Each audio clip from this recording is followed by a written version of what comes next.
Bismillahirrahmanirrahim. Assalamualaikum warahmatullahi wabarakatuh. Innal hamdalillah nahmaduhu wa nasta'inuhu wa nastaghfiruh wa na'udzu billahi min syururi anfusina wa min sayyiati a'malina. May yahdihillahu fala mudilla lahu wa may yudlil fala hadiya lahu. Asyhadu an la ilaha illallah wahdahu la syarika lahu wa asyhadu anna Muhammadan abduhu wa rasuluh. Qala Allah Ta'ala fil Qur'anil Karim, ya ayyuhalladzina amanu taqullaha haqqa tuqatih wa la tamutunna illa wa antum muslimun. Ya ayyuhan nasu taqu rabbakumul ladzi khalaqakum min nafsin wahidah wa khalaqa minha zawjaha wa batha minhuma rijalan katsiran wa nisaa'a. Wattaqullaha alladzi tasaaluna bihi wal arham innallaha kana 'alaikum raqiba. Ya ayyuhalladzina amanu taqullaha wa qulu qawlan sadida yuslih lakum a'malakum wa yaghfir lakum dhunubakum wa man yuti'illaha wa rasulahu faqad faza fawzan 'azima. Amma ba'd. Allahu akbar, Allahu akbar, Allahu akbar. La ilaha illallah wallahu akbar, Allahu akbar, walillahil hamd. Jamaah salat Idul Fitri yang semoga dirahmati oleh Allah Subhanahu wa taala. Pada hari ini kita berada dalam hari besar, hari perayaan, hari di mana kita kembali berbuka puasa, hari di mana kita kembali makan, yaitu hari raya Idul Fitri. Suatu nikmat yang besar kita dapat menjalankan ibadah puasa Ramadan sebulan penuh, dan pada hari ini kita berada di tanggal 1 Syawal 1446 Hijriah. Sesungguhnya nikmat Allah Subhanahu wa taala sangatlah banyak. Di antaranya nikmat iman, nikmat Islam, demikian juga nikmat istiqomah di atas amal soleh. Jamaah rahimakumullah, salah seorang sahabat pernah bertanya kepada Rasulullah sallallahu alaihi wasallam, "Ya Rasulullah, qul li fil Islam qawlan la as'alu anhu ahadan ba'daka." Wahai Rasulullah, tunjukkanlah kepadaku satu perkataan di dalam Islam yang setelah ini aku tidak akan bertanya kepada siapapun kecuali kepada engkau. Maka Rasulullah sallallahu alaihi wasallam bersabda, "Qul amantu billah fastaqim." Katakanlah aku beriman kepada Allah, kemudian istiqomahlah. Para ulama diantaranya Al-Imam Ibnu Rajab Al-Hambali rahimahullah yang wafat tahun 795 Hijriah menjelaskan makna istiqomah di dalam hadis ini. Beliau mengatakan istiqomah adalah meniti jalan yang lurus, tidak membelok ke kanan dan ke kiri. Agama yang lurus, dinul Islam, dan istiqomah mencakup melakukan seluruh ketaatan baik yang lahir maupun yang batin, dan menjauhkan perkara yang dilarang oleh Allah Subhanahu wa taala. Jamaah rahimakumullah, kita telah melewati bulan Ramadan, bulan yang penuh berkah. Maka ada beberapa amalan yang kita patut istiqomah di atas amalan tersebut. Di antara amalan-amalan yang wajib kita jaga istiqomahannya, di antaranya kata para ulama, yang pertama, istiqomah menjaga sholat yang 5 waktu. Kita ketahui bersama, sholat merupakan salah satu rukun dari rukun-rukun Islam. Bahkan di dalam hadis riwayat Muslim, Rasulullah mengancam dengan ancaman yang keras bagi siapa saja yang sengaja meninggalkan sholat yang 5 waktu. Rasulullah SAW bersabda, al-ahdu ladzi bainana wa bainahum as-shalah. Sesungguhnya perjanjian antara kami kaum muslimin wa bainahum ahlul kitab, dari kalangan Yahudi dan Nasara, as-shalah adalah salatnya. Maksudnya apa jemaah? Kita kaum muslimin salat, adapun mereka ahlul kitab tidak salat. Maka Nabi mengancam, faman tarakaha faqad kafar. Barang siapa yang dia sengaja meninggalkan salat, baru tanggal 1 Syawal sudah coba-coba dia meninggalkan salat 5 waktu, padahal di bulan Ramadan kemarin luar biasa 5 waktunya di masjid, nggak pernah ketinggalan satupun. Namun 1 Syawal ini sudah coba-coba dia meninggalkan 1 kali sholat. Maka Nabi SAW bersabda, faqad kafar, dia telah keluar dari Islam. Hadis sahih riwayat Imam Muslim. Bahkan di dalam Al-Quran Allah menggambarkan dialog antara penghuni surga dengan penghuni neraka. Di surat Al-Mudaththir Allah mengatakan, ma salakakum fi saqar, kenapa kalian masuk neraka Saqar, kata penghuni surga. Maka penghuni neraka menjawab, qalu lam naku minal musallin, kami dahulu ketika hidup di dunia sengaja meninggalkan sholat. Maka Allah ancam orang-orang yang sengaja meninggalkan sholat yang 5 waktu dengan neraka Saqar. Namun kalau sholat 5 waktu ini bisa kita jaga, kita lestarikan di bulan Syawal dan seterusnya, maka dalam hadis qudsi Allah mengatakan, ya Muhammad, iftaratu ala ummati khamsa salawat, wahai Muhammad, aku wajibkan atas umatmu sholat yang 5 waktu, wa ahitu indi ahdan, dan aku berjanji terhadap diriku sendiri, man hafadha alaihinna li waqtihinna adkhaltuhul jannah, barang siapa yang menjaga salat 5 waktu tepat pada waktunya, adkhaltuhul jannah, kata Allah, niscaya aku masukkan ke dalam surga. Wa man lam yuhafiz alaihinna fala ahdalahu indi, dan barang siapa yang sengaja dia meninggalkan salat 5 waktunya atau salatnya bolong-bolong, fala ahdalahu indi, kata Allah dalam hadits qudsi, maka aku tidak memiliki janji padanya. Maka jamaah, yang pertama, jaga benar-benar sholat 5 waktu. Baru tanggal 1 Syawal sudah kalah. Mana kemenangan kalau sholat zuhur saja tidak mengerjakan? Mana kemenangan kalau sholat asar saja sudah ditinggalkan? Mana kemenangan apabila maghrib dan isya saja sudah malas-malasan? Tidak ada kemenangan baginya. Maka jaga sholat yang 5 waktu. Ini yang pertama. Adapun amalan yang kita hendaknya istiqomah di dalamnya, kata para ulama, adalah menjaga sholat berjamaah di masjid bagi laki-laki. Masya Allah, kemarin bulan Ramadan jamaah ya, masjid-masjid kaum muslimin penuh, luar biasa. Bahkan sebelum azan berkumandang masjid sudah penuh. Sekarang Syawal jamaah, baru tanggal 1 Syawal, kita lihat perbedaan antara 1 Ramadan dengan 1 Syawal. Apakah signifikan? Maka dari pendapat yang paling kuat, kata para ulama, sholat berjamaah di masjid bagi laki-laki itu hukumnya wajib berdasarkan sabda Nabi SAW, laqad wallazi nafsi biyadi, demi zat yang jiwaku berada di tangannya, laqad hamamtu an amura bihatabin fayahtaba, ingin kiranya aku mengumpulkan para sahabatku untuk membawa kayu bakar. Kemudian kata Nabi, tsumma amura bisalah fayu'adzana laha, kemudian aku perintahkan untuk menumandangkan azan. Kemudian Nabi mengatakan, tsumma amara rajulan fayu'amman nas, dan aku perintahkan salah satu orang untuk mengimani manusia. Lantas Nabi kemana? Kata Nabi SAW, thumma ukhalifa ila rajulin fa uhariku alaihim buyutuhum, kemudian aku pergi menuju rumah orang-orang yang tidak mau sholat berjamaah dan aku bakar rumah-rumah mereka. Dari hadis ini para ulama beristinbat bahwasanya sholat berjamaah di masjid bagi laki-laki hukumnya wajib. Imam Syafi'i rahimahullah mengatakan, wa ammal jamaah fala urakhisu min tarkiha illa min udhrin, adapun salat berjamaah bagi laki-laki di masjid, aku tidak memberikan uzur sedikit pun bagi seorang pun, illa min udhrin, kecuali apabila ada uzur syar'i. Imam Syafi'i, Umar bin Khattab di masa-masa kritisnya sebelum meninggal dunia, beliau radhiyallahu taala anhu mengatakan, la islama liman taraka shalah, tidak layak disebut seorang muslim orang yang tidak mengerjakan salat. Jemaah rahimakumullah, adapun salat 5 waktu bagi wanita lebih utama di rumah-rumah mereka berdasarkan sabda Nabi SAW, khairu masajidin nisa qa'ru buyutihinna, sebaik-baik masjid untuk kaum wanita adalah salat di rumah-rumah mereka. Jamaah kaum muslimin rahimakumullah, adapun yang ketiga, merutinkan amalan-amalan sunnah.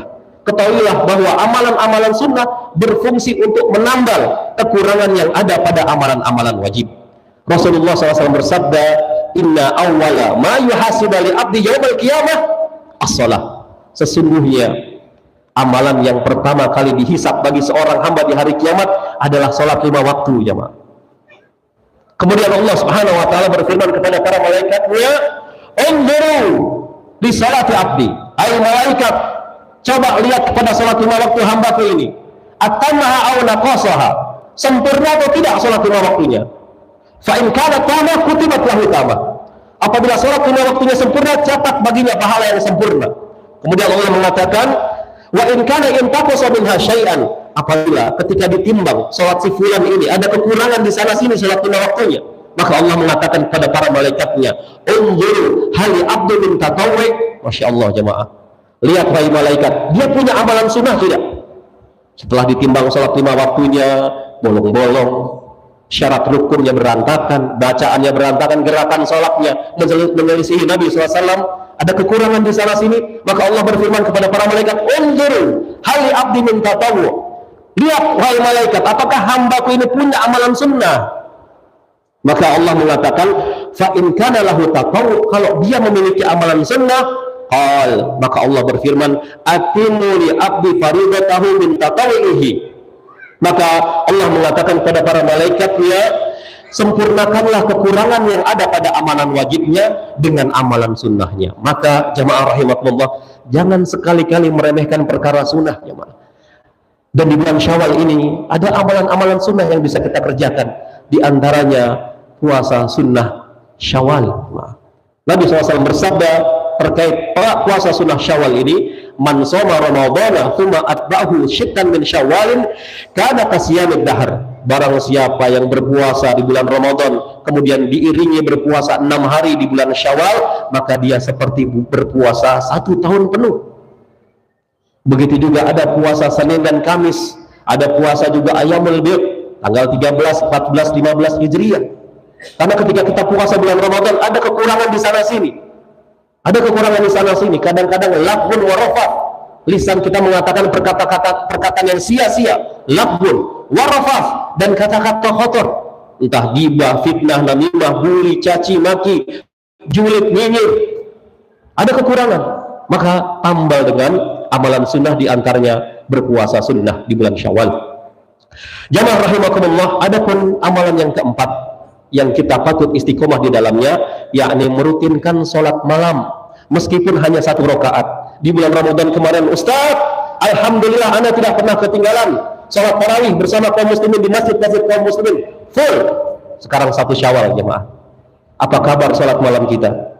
Apa kabar puasa-puasa kita? Masih ada bekas-bekasnya atau sudah sirna sama sekali? Nabi SAW bersabda, sholatul lail mathna mathna, sholat malam itu 2 rakaat, 2 rakaat. Fa idza khifta subha fa'autir bi wahidah. Jika kalian khawatir masuk waktu subuh, maka sholatlah meskipun hanya 1 rakaat. Jangan sampai ditinggalkan jemaah. Istiqomahlah meskipun hanya 1 rakaat. Adapun di luar bulan Ramadan, sholat malam yang lebih utama dikerjakan di sepertiga malam. Masuk bulan Ramadan, sholat malam yang lebih utama dikerjakan di awal malam selepas Isya. Maka kerjakanlah sholat-sholat malam tersebut di sepertiga malam, minimal 1 rakaat. Dan Nabi pernah mencela sebagian sahabat yang merutinkan sholat malam kemudian ditinggalkan. Ya. Nabi SAW mengatakan kepada Abdullah bin Amr bin Al-As radhiyallahu ta'ala anhu, Nabi bersabda, ya Abdullah, wahai Abdullah, la takun misla fulan, jangan kamu seperti si fulan itu. Ya. Dan Nabi mengatakan, kana yakumul lail, dulu dia sering sholat malam, fataraka qiyamal lail, sekarang dia meninggalkan sholat malam. Jadi orang-orang yang rutin mengerjakan sholat malam tiba-tiba mendadak ditinggalkan, terkena celaan Rasulullah SAW. Kemudian jemaah rahimakumullah, amalan yang patut kita istiqomah di atasnya adalah banyak beristighfar dan berdoa kepada Allah Subhanahu wa taala. Saubah radhiyallahu anhu mengatakan, kana Rasulullah sallallahu alaihi wasallam idza insarafa min salatihi istighfar thalathan. Nabi SAW apabila selesai sholat 5 waktu, Nabi beristighfar 3 kali. Dalam riwayat yang lain 70 kali setiap hari. Dalam riwayat yang lain Nabi istighfar 100 kali. Padahal Nabi SAW sudah dijamin surga Firdaus. Kita surganya belum jelas sudah malas istighfar. Baru 1 Syawal. Maka perbanyak istighfar. Dan di antara karakter orang-orang soleh, Allah berfirman, wal mustaghfirina bil ashar. Mereka yang senantiasa beristighfar bil ashar, di waktu sahur, di sepertiga malam. Bangun tengah malam istighfar, astagfirullah wa atubu ilaih. Ini karakter orang-orang soleh. Kemudian memperbanyak doa sebagaimana para salafus soleh. Setelah keluar dari bulan Ramadan, mereka memperbanyak doa. Bahkan 6 bulan setelah Ramadan, mereka berdoa kepada Allah agar amalan mereka di bulan Ramadan diterima oleh Allah Subhanahu wa ta'ala. Kemudian jemaah rahimakumullah, amalan yang keenam yang kita istiqomah di atasnya, yakni tetap rutin membaca Al-Quranul Karim walaupun 1 halaman setiap hari. Di bulan Ramadan, syahrul Quran, seluruh kaum muslimin di belahan dunia berlomba-lomba untuk menghatamkan Quran. Bulan Syawal, apa kabar tilawah Al-Quran kita? Masihkah ada bekas-bekasnya, atau jangan-jangan sudah kita taruh lemari lagi sampai rusuh Al-Quran kita? Baca meskipun hanya 1 halaman. Ustaz, saya sibuk 5 baris, saya sibuk 1 baris, sibuk 1 ayat setiap hari. Dalam hadis riwayat Tirmidzi, Nabi bersabda, "Man qara'a harfan min kitabillah falahu bihi hasanah." Barang siapa membaca 1 huruf dari Al-Qur'anul Karim, maka baginya 1 kebaikan. Wal hasanatu bi asri amsalha, dan 1 kebaikan tersebut dilipat gandakan menjadi 10 kebaikan. La aqulu alif lam mim harfun, aku tidak mengatakan alif lam mim itu 1 huruf, walakin alif harfun wa lam harfun wa mim harfun. Akan tetapi alif 1 huruf, lam 1 huruf, mim 1 huruf. Masya Allah jemaah. Imam Syafi'i rahimahullah pernah menghitung jumlah huruf hijaiyah dari Al-Fatihah sampai An-Nas, kemudian dijumlahkan oleh Al-Imam Syafi'i dalam kitabnya Matla'ul Anwar, maka keluar angka 1.027.000 huruf hijaiyah. 1.027.000 huruf hijaiyah. Kalau 1.027.000 huruf hijaiyah dikalikan 10, maka mendapatkan 10.270.000 kebaikan. Bayangkan kalau setiap bulannya kita khatam, kita mendapatkan 10.270.000 kebaikan. Jamaah, sebagai penutup, keutamaan orang-orang yang istiqomah, Allah firmankan di dalam surat Fussilat ayat 30 sampai 32. Allah Subhanahu wa taala berfirman, "Innal ladzina qalu rabbuna Allah tsumma istaqamu." Orang-orang yang mengatakan Rabbku adalah Allah, ini tauhid jemaah. Ya, Rabbuna Allah, Rabbku adalah Allah. Tsumma istaqamu, kemudian dia istiqomah di atasnya. Maka Allah berikan beberapa keutamaan. Allah mengatakan, "Tatanazzalu 'alaihimul malaikah." Maka Allah turunkan malaikat-malaikat Allah dari langit menuju bumi untuk mendampingi orang yang istiqomah tersebut. Dan malaikat tersebut mengatakan, kata Al-Hafidz Ibnu Katsir, ketika sakaratul maut, malaikat tersebut mengatakan kepada orang-orang yang istiqomah, "Ala takhafu wa la tahzanu." Jangan kamu takut, jangan kamu sedih, jangan kamu takut terhadap sebentar lagi perkara yang akan kamu hadapi, fitnah kubur, fitnah akhirat. Jangan kamu takut. Wala tahzanu, jangan kamu bersedih terhadap perkara sebentar lagi yang kau tinggalkan, dari istri yang kau cintai, dari anak-anak yang lucu-lucu, dari harta yang kau banggakan. Jangan sedih, kata malaikat Allah. Kemudian kata Allah, wa absyiru bil jannati allati kuntum tu'adun. Ya, bergembiralah kamu dengan surga yang dijanjikan Allah kepadamu. Masya Allah. Kemudian Allah juga mengatakan, nahnu awliya'ukum fil hayati dunya wa fil akhirah. Kamu tenang saja, kata malaikat, kami ini awliya'ukum. Iya, pelindung kamu baik di dunia maupun di akhirat. Orang yang istiqomah jamaah, ketika sakaratul maut sampai proses di akhirat nanti didampingi aulia Allah, yaitu malaikat-malaikat Allah. Nahnu aulia, ya, pelindung kamu baik di dunia maupun di akhirat. Walakum fiha ma tashtahi anfusukum walakum fiha ma tad'un. Ya. Kemudian kata Allah Subhanahu wa taala, kamu akan memperoleh di surga apa yang kamu inginkan dan apa yang kamu dapati. Kemudian ditutup oleh Allah dengan penghormatan. Allah hormat kepada orang-orang istiqomah. Allah mengatakan nuzulan min ghafurir rahim, ya, sebagai penghormatan bagimu dari Allah yang maha pengampun lagi maha penyayang. Artinya apa? Allah tuh respect jemaah sama orang yang istiqomah sampai matinya. Respect. Nuzulan min ghafurir rahim, sebagai bentuk respect Allah, bentuk hormat Allah pada orang-orang yang istiqomah. Dan kiat untuk istiqomah berikutnya, kata para ulama, adalah berdoa dengan doa yang diajarkan Nabi. Ya muqallibal qulub, tsabbit qalbi ala dinik. Wahai yang maha membolak-balikan hati, yaitu Allah Subhanahu wa taala, tsabbit qalbi ala dinik. Teguhkanlah hatiku ini di atas agamamu. Jamaah salat Idul Fitri rahimakumullah, mari kita panjatkan doa di hari yang fitri ini. Semoga doa yang kita panjatkan diijabah oleh Allah Subhanahu wa taala. Allahumma Muhammad wa ala ali Muhammad kama shallaita ala Ibrahim wa ala ali Ibrahim innaka Hamidum Majid. Wa barik ala Muhammad wa ala ali Muhammad kama barakta ala Ibrahim wa ala ali Ibrahim innaka Hamidum Majid. Allahumma ighfir lil muslimina wal muslimat wal mu'minina wal mu'minat al ahya'i minhum wal amwat.